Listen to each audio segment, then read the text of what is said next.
One of the best-selling model po from entry-level sports naked big bike. Ito pong from Kawasaki brand. Yan po ang ating Z400. And finally, dahil na-phase out na po ito sa Pilipinas, meron na po tayong new model para sa taong 2024. Ito po ang ating bagong Z500. Just recently launched sa EICMA Moto Show. So ito po ay finally marirelease na sa Europe bandang March 2024 pa yan. So inaasahan natin yan din po ay makakarating sa Pilipinas soon at malapit na rin yan. Aabangan po natin lahat yan, ang kanilang update ng Kawasaki Big Bikes dito po sa atin sa Pilipinas. Well, tignan po natin lahat yung mga nabago or in-upgrade ng Kawasaki para dito sa ating Z400. Siyempre, mas maiintindihan natin yan kung alam mo po ang specs nitong ating Z400 na entry-level big bike from sports naked bike category. Of course, marami pong mga kakumpetensya to dito sa atin sa Pilipinas. Meron tayo sa CF Moto, isang Chinese brand yan. Yung kanilang bagong release din na 2023 model 450 NK. Plus, ang model din po from Honda Big Bikes, yan naman po ang kanilang sports naked bike entry level CB500F. So, i-compare po natin yung tatlong bike na to, yung mga sports naked entry level big bike na meron tayo ngayon sa Pilipinas. Itong ating bagong Z500 compare with the NK450 ng CF Moto and also CB500F o yung bago nilang release din na 2024 model. Ang updated version po ng CB500F, ang CB500 Hornet. Yan po yung magiging bagong pangalan niya. Kaya mga Diyos, dito sa Kawasaki Leisure Bikes, ito pong ating Z400 ay na-phase out na. Wala na pong available na unit niyan. Ang naging presyo po na huli niyan ay 279,000 pesos. Kaya binibigay po natin sa inyo yung presyo dahil dyan po tayo magbe-base kung magkano po kaya ang idadagdag na additional para dito sa ating bagong model na Z500. Of course, inaasahan po natin na merong add-on or may price increase itong ating bagong model na to.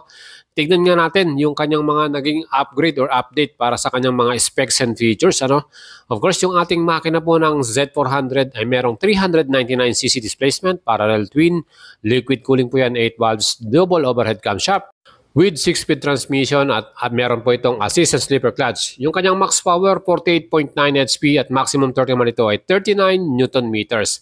So yung ating electronics para dito, meron tayong assist and slipper clutch para sa ating Z400. Well, para naman dito sa ating bagong model ng Z500 mga idols, ito bagong makina, mas mataas, 451cc displacement po ito, parallel twin, 8 valves, double overhead camshaft, liquid cooling, 6-speed transmission at meron ditong assist and slipper clutch at maximum power po nito magiging 49 HP na at maximum torque 43 Newton meters. So, manonotice po natin na mas malakas na po ang torque ng ating bagong Z500. Well, para sa ating mga chassis, yung kanyang trellis frame, same pa rin po ito. Plus, yung ating inaasahan or gusto na sana nating i-update ng Kawasaki, yung kanyang front suspension ay maging upside down. Same pa rin po ang ginawa nila dito. Naka-telescopic forks pa rin at naka-monoshock dito po sa ating likuran via swing arm. So, hindi po nila binago yung kanilang mga suspension. Same pa rin po yung specs niyan para sa ating Z500 na bagong modelo. Of course, yung ating namang stopping power, inaasahan din natin na medyo i-update nila tayo dun sa ating old model na Z400. Naka-single disc po ito with 2 piston at may equipped na ABS. And para naman sa ating rear brake mga idols, single disc po ito, wavy disc at meron din tong 2 piston caliper. So yun po yung ating nakikita at equip po yan ng ABS para dito sa ating old model na Z400. And yun nga mga idols, para dito sa ating new model na 2024 Z500, same din po yung ating stopping power dyan, single disc pa rin. At yung total weight po natin nagbago para sa ating Z500, mas bumigat po ito, naging 172 kilograms na from the old model na 165 kilograms. Kaya yun po mga idols, malaking difference po yun. So makaka-apekto rin yan sa performance itong ating bagong model na to. Para naman sa seat height, hindi pa rin po nagbago yan. Same pa rin na 785mm with split type na upuan natin. At syempre, pwede pa rin tayong magsama ng ating OBR o passenger. Plus yung ating fuel capacity, yan naman po ay may total na 14 liters. And para naman sa ating new model 2024 Z500, pareho pa rin po yung kanilang specs pagdating po sa category na yan. Yung seat height, same pa din yan ng 785mm at meron din tayong fuel tank na 14 liters para dito sa ating bagong modelo. So makikita natin na halos walang binago po para dito sa ating Z500. Ang kanila lang po talagang binago dyan or pinalitan yung kanyang makina, no? Pinalaki yung makina, 451cc, at yung ating konting design para dito sa ating headlight, medyo iniba nila yung kanyang style. Pero yung ating pinaka-handlebar is the same pa din. So yung ating instrument panel, isa to sa pinaka-binago nila. So meron kasi tayong dalawang category ng ating bagong model na Z500. Meron tayong standard version at special edition.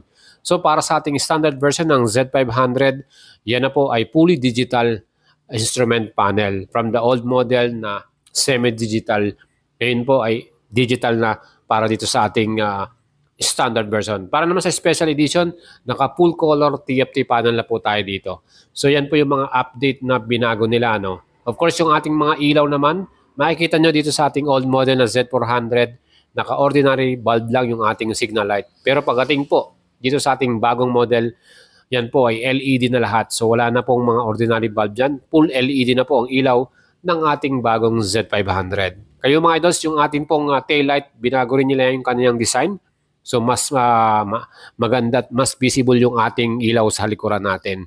Kaya nga itong ating bagong Z500, I think medyo kinulang tayo, no? Kasi nga inaasahan din natin na hopefully mas maganda at mas higitan pa niya yung mga kompetensya ng mga bagong sports naked big bike na meron tayo sa Pilipinas. Gaya po nitong ating CF Moto new model 450NK, ano? Kasi nga ito hitik na hitik to, loaded to sa features, ano.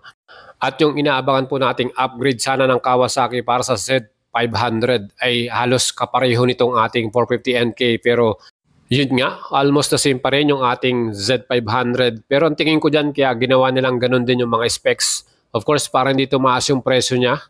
Siyempre, pag pinalitan na lang ng upside down forction or naka-dual disc or meron siyang traction control, inaasahan na natin na malaki-laki rin po idadagdag na presyo niyan para dito sa ating bagong model na Z500. Well, para sa ating 450NK, again, alam niyo naman po yung kanyang makina 450cc with 270 degrees crank. Yung kanyang chassis, naka-upside down fork tayo, 37mm na KYB brand. Same din yung ating monoshock sa likuran, KYB brand yan, preload adjustable, ano. And para naman sa performance, ito yung max power po ng 450NK ay 49.6 HP. So mas malakas to. At yung kanyang maximum 39 Nm. So dun po tayo lumamang para sa ating Z500 with 43 Nm, ano. So mas torquey po ang ating bagong Z500 na model.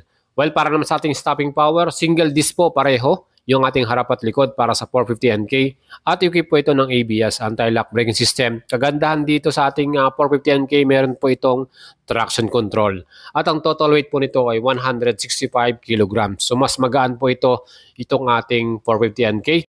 At ang laki po at wheelbase ng ating 450NK, merong 1,370mm. Same lang po yan ng ating bagong Z500. Yung seat height naman ng ating 450NK is 795mm. So mas mataas ng konti ito. So medyo tayo nga sinubukan natin to. Tayo po ay medyo tingkayad, ano. Ang kanyang fuel tank 14 liters. So almost the same with the specs of Z500. And syempre, para naman sa ating fuel consumption, meron tong average na 23 km per liter. And para naman po sa ating pinaka-handlebar adjustment nito, meron din tong lock, ano. Siyempre wala tong equip na immobilizer. So yun din ang ating, sana may security tayo para dito sa ating big bike. Of course, yung mga handlebar nito at yung ating mga lever, yan din po merong adjustable. Plus, ito nga, meron din tayong mga switches dyan at pindutan. May hazard light to, may pass switch. Of course, same din po para din sa ating Kawasaki Z500. So mga idols natin, ito pong ating 450NK talagang makikipagsabayan to sa mga entry-level sports naked big bike na meron ngayon at available dito sa Pilipinas. So sa akin, ito na po siguro yung pinaka-loaded sa lahat, ano. Kasi nga meron na rin siyang traction control, meron siyang dual ABS, meron siyang slipper clutch, at naka-full color TFT panel pa yung ating instrument panel. Plus yan din po ay may equip na smartphone Bluetooth connection, ano. So meron din tayong navigation dyan na pwede nating gamitin. And yung mga ilaw nito, lahat po yan ay full LED. So yan po. At ang kagandahan dyan, mas affordable ang presyo nito.